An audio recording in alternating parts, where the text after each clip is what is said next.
From the studios in San Diego, California, this is Mixed Up Sports on mixedupsports.com, powered by twitch.tv. Here on this Friday, it is the 18th day of March 2016. Krusha had a mouth surgery yesterday, so we mercifully gave him the day off. But we do have Nick here.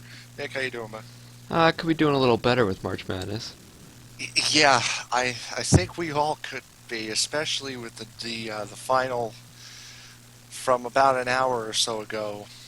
What was that you said just before we came on air? 22%, something like that? 22, I think, 0.3% of all brackets on the ESPN website had Michigan State winning the championship. And how did they do today in their first game against Middle Tennessee? Well, I think it's safe to say 22.3% of all brackets are busted for sure. Well, out of that was just coming into this morning. 3 million around brackets were made. 14,000 of them were still perfect. That is 0.01% of the amount of brackets that were put in. Yesterday, I'll tell you what, yesterday showed that there really is no clear-cut favorite in the tournament this year with how many upsets we saw. This is just yesterday, as I had right, you guys forced us to put Arizona. Wichita State over Arizona. With that win, we were right with Providence over USC, one of the very few that you went with me on. I believe Pitt beat Wisconsin, am I right? They are playing at 6:50 tonight. Well, then we're still not wrong on that one yet.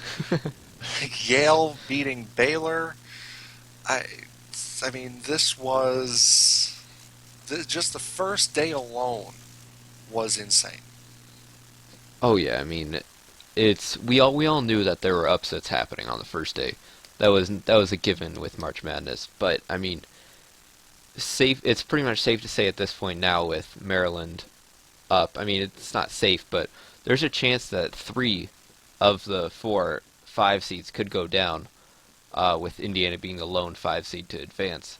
Right now, Maryland is up 10 on South Dakota State with about 17 and a half minutes left in the second half. So I mean, that's subject to change. But I mean, with that many, where you think that's a somewhat clear advantage for the higher seed, and then you got Cal losing earlier today.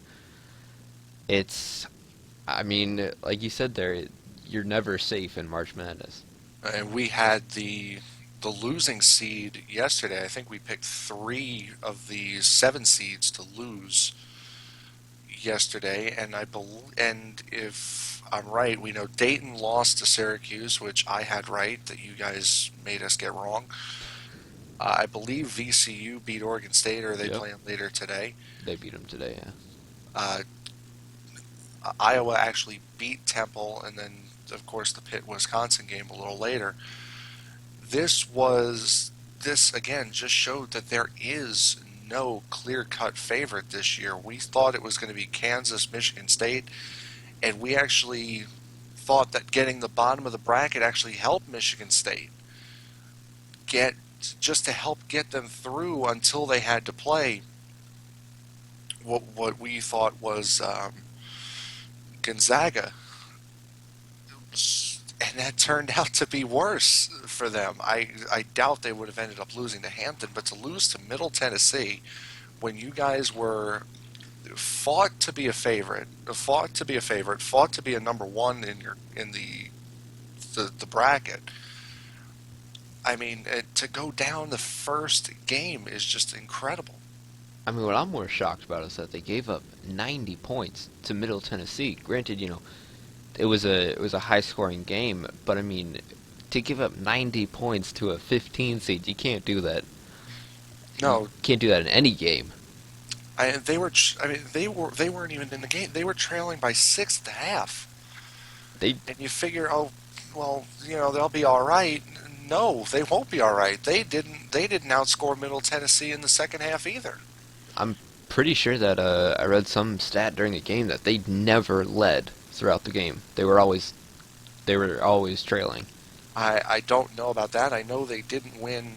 They didn't score more points than Middle Tennessee throughout in the first half, obviously, and in the second half, Middle Tennessee outscored them 49-46. Yeah, I mean it's definitely so far the biggest upset of the tournament, no doubt, with Michigan State being one of the favorites to win it. I mean, They were our favorite. yeah, they were our choice, not a good choice right now, but they were our choice. And I mean, you got to think that less than 3% people probably of the brackets probably picked Middle Tennessee, which to pick all the rest correct and then to make that kind of a leap of faith, that's just ridiculous. You should win money for life if you get this bracket perfect.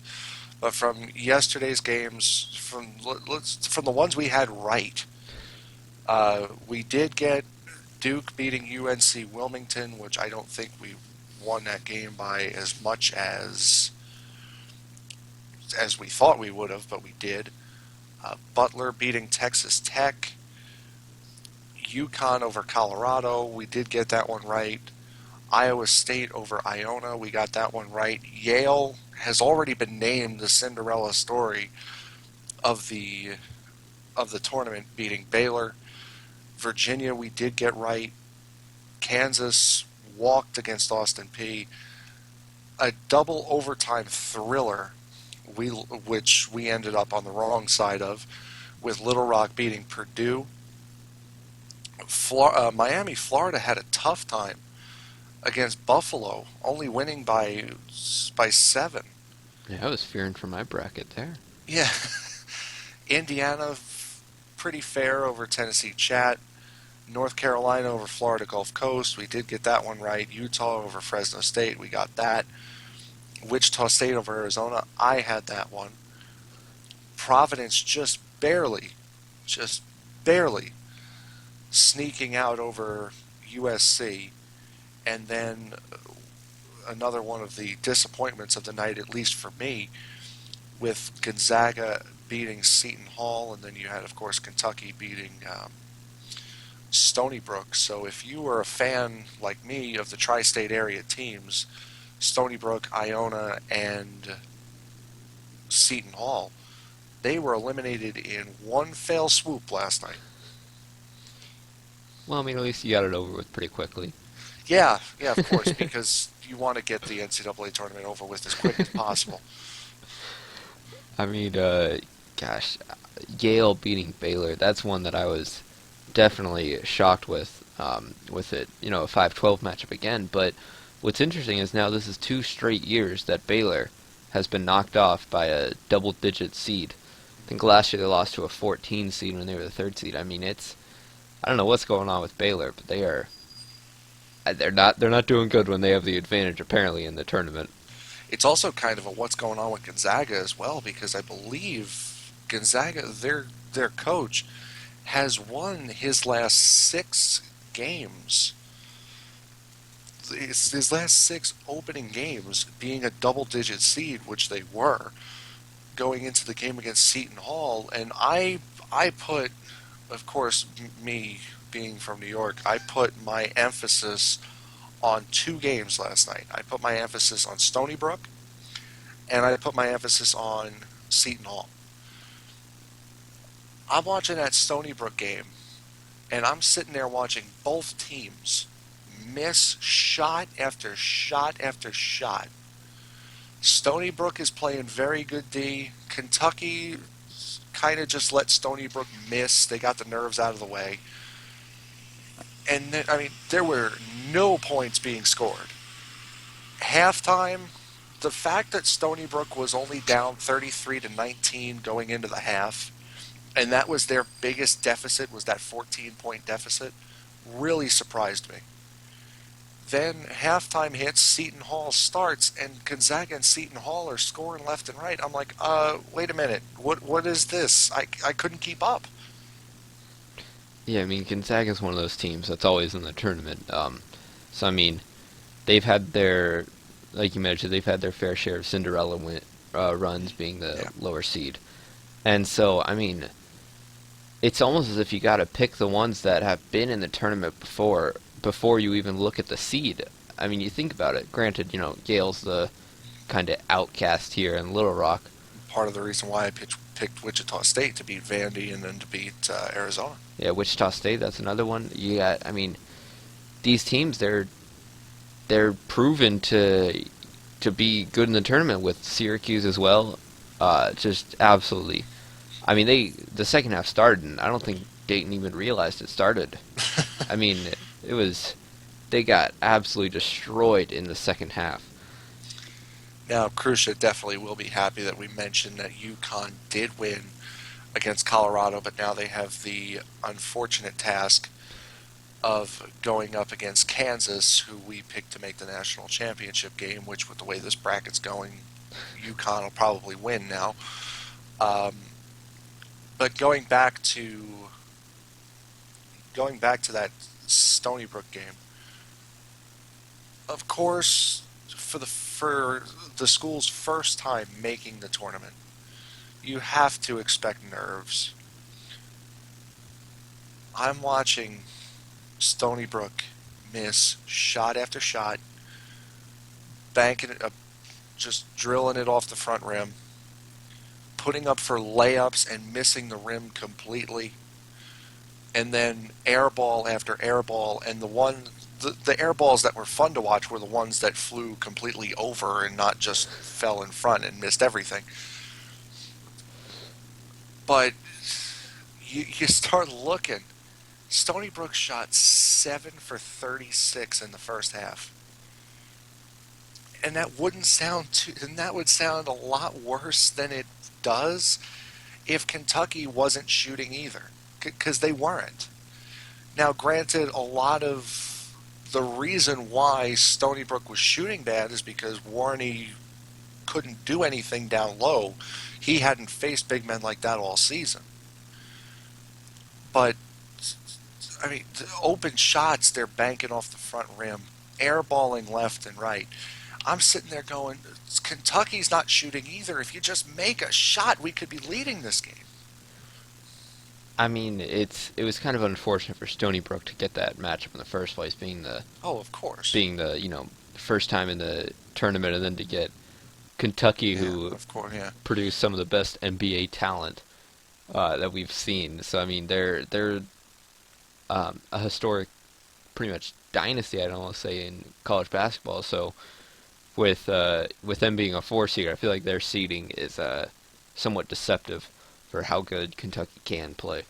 And that's part of the reason why Coach Calipari was upset with their seeding, not just for the fact of Stony Brook getting the axe pretty much in the first round, but the fact that they were only ranked at number 4 at 27-8.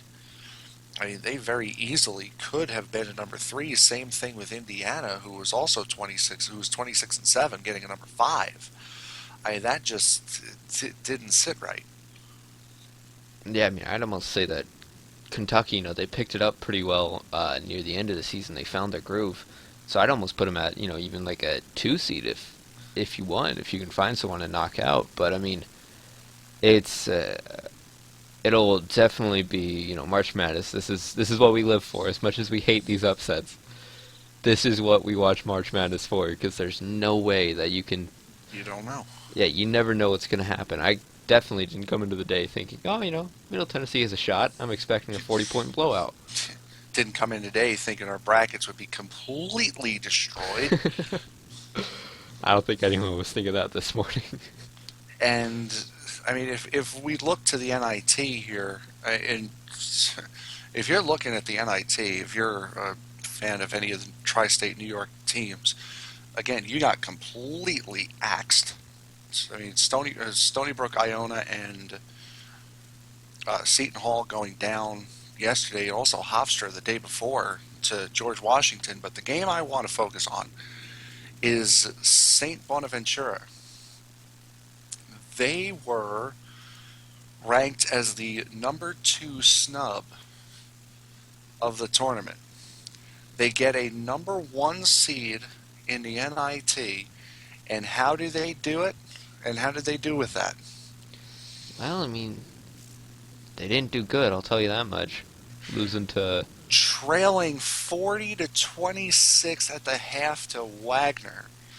Give them credit. They came back, they fought back, but still ended up losing. This is a team that everyone thought they had everyone thought had a definite shot to make the tournament. Got a number one seed in the NIT, something they should walk away with, and lose in the first round. I mean, it might be that they're just kind of they. I definitely think they underestimated Wagner, but they came in with this uh, kind of arrogance that they thought, oh well, we should have made the tournament, Yeah, but whatever, we'll settle for an NIT championship. But then, I guess they're gonna settle yeah, for nothing. yeah. They're going to settle for a golf bag. As far as the other snubs go, Monmouth did beat Bucknell. San Diego State did beat IPFW. I did get that right. I had only seen it for a brief second before the page loaded and scrolled it back Yep. down. Um, so as far as the other snubs go, they did. The other snubs did all right. Valparaiso, they won their game against Texas Southern. St. Mary's just barely won their game against New Mexico State. Um, so St. Bonaventura they really look like the outcast in this one. Oh yeah. I mean, now, you know, instead of making the tournament, like we mentioned, it's that instead of having a chance to be one of those upsets that people talk about on the right side of the upset, now they're one of the teams everyone talks about as the upset no one expected. Just proving the NCAA right for not putting them in the tournament back after Yeah. this don't go away.